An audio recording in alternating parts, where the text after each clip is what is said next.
everyone, and welcome to this week's video. On Sunday we looked at Hebrews 2 verse 1, which speaks about the reality of drifting in our faith, and we took some time to look at 4 ways in which we can avoid drifting in our faith. And in this video I want to look at one of those ways in a little bit more detail. I want to look at standing firm. The instruction to stand firm or to hold fast to something, to the truth of what we've been told or what we've been taught, comes 11 times in the New Testament.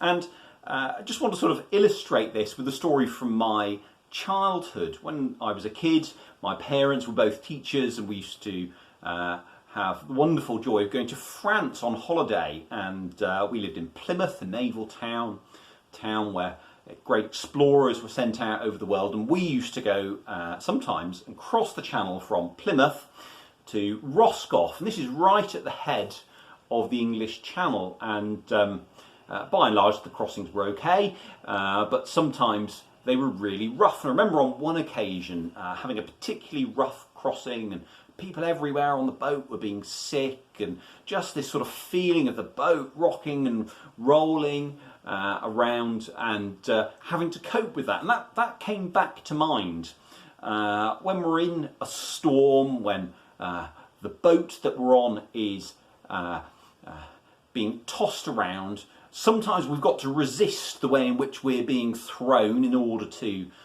stay still, in order to stand. And on other occasions we simply need to hold on and trust the boat that we're in. And so those are the 2 things I want to bring to us in this video: the theme of trusting or holding on, and secondly the idea of resisting. So firstly, trusting, standing firm in what we've taught, what we've been taught. There are many different forces around in the world today, many different things that would seek to sort of push us or move us, sort of currents that would seek to take us away. And for us, actually, there is something for us to hold on to: the truth of who Jesus is, the historical truths of the Christian faith, the revelation from the Bible we need to continue to trust in. And that could be a challenge, because a lot of the things the Bible has to say today are not popular. A lot of them are not easy. Many of them indeed are counterintuitive.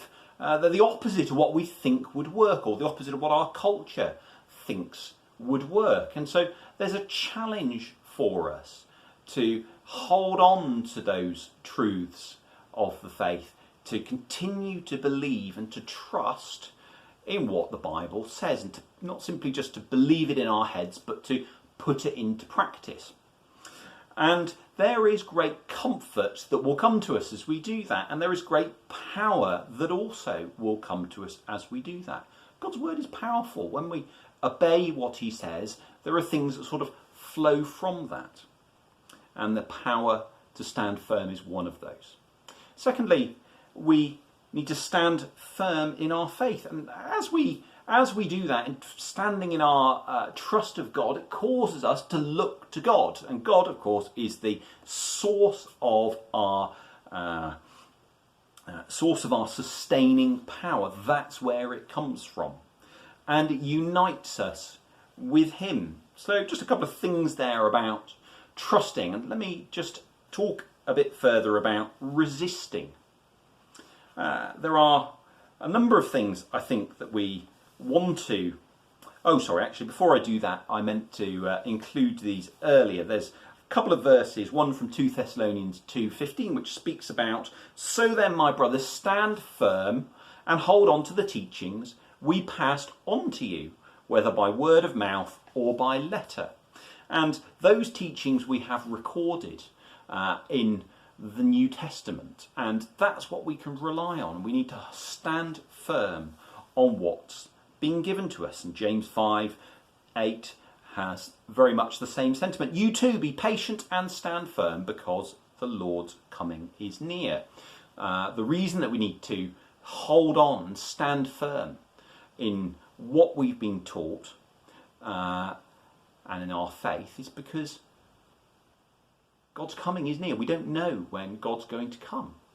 He'll come like a thief in the night, it says in the Gospels. We don't know. We need to be prepared. We can't afford to let ourselves drift away. So let me say some things about resisting. Picturing this sort of picture of me as a child on this sort of boat being rocked around, and as you get rocked one way, needing to sort of correct the other way and resist the current and the force that's pushing me in order to remain standing and to go in the direction that I want. And actually that's something that we also need to do today, and there's a couple of different things that we need to resist. The first is we need to resist the enemy.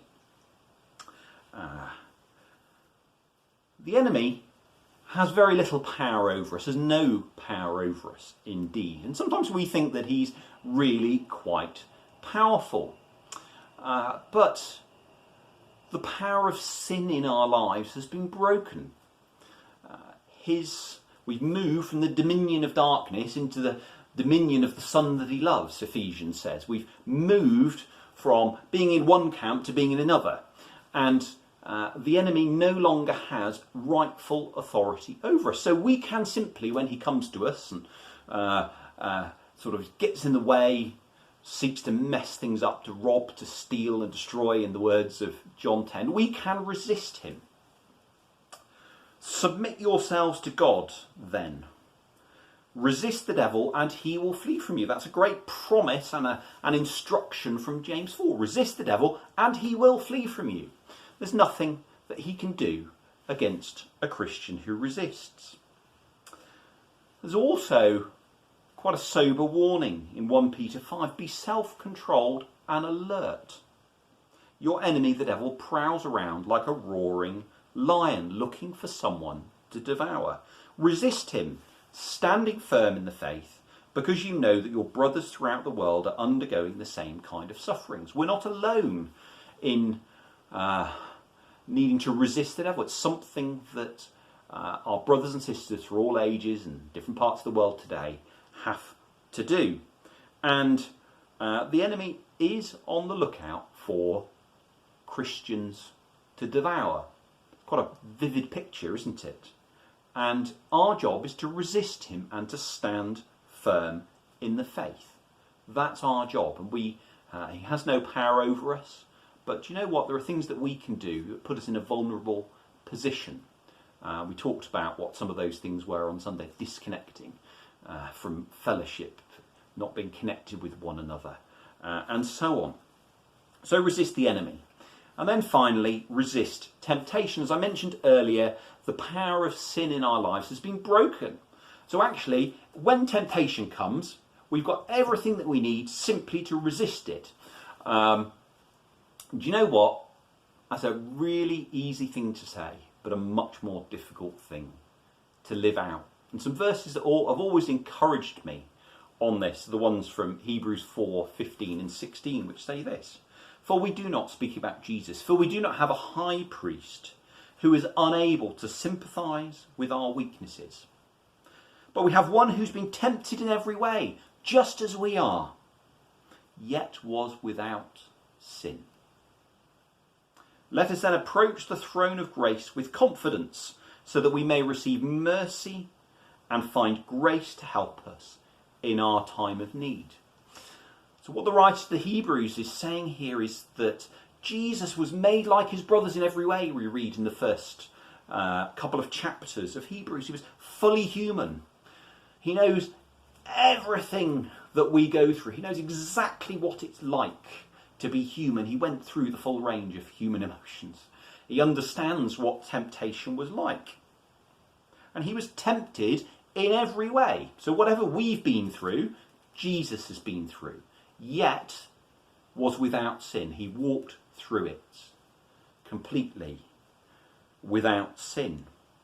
And so when we come to Jesus, he's not some remote God who just has no understanding of what it's like to be human, but he is fully human, made in every way like his brothers. He's fully God too, don't misunderstand me. Made like his brothers in every way, yet was without sin. So he understands and is able to sympathise. He understands our temptation, and because he's been through it. So therefore we can approach the throne of grace with confidence. And we will receive mercy and find grace to help us in our time of need. So when we're tempted, we've got a high priest who can help us. We can simply ask him, Lord, help me, give me what I need. Give me mercy, give me strength, give me what I need to resist this temptation that comes to me. And actually, he will provide that for us. He's a sympathetic, understanding high priest who can give us what we need. So as we think about how do we avoid drifting in our faith, there are some things to stand firm in, what we've believed, what the scriptures have revealed to us about Jesus and God. Also, temptation comes to us, the enemy comes to us, and actually we can simply resist what comes against us. And we have a high priest who is able to sympathise with us in every way. So I just want to encourage us with those thoughts as we've been looking at the theme of the danger of drifting. Actually, those are some of the ways in which we can stand firm in our faith. And I trust that's an encouragement to us. We all fail. There is grace available to us. And when we're resisting, there is grace and the devil will flee from us. What a great promise or two from the scriptures. God bless you. See you soon. Bye-bye.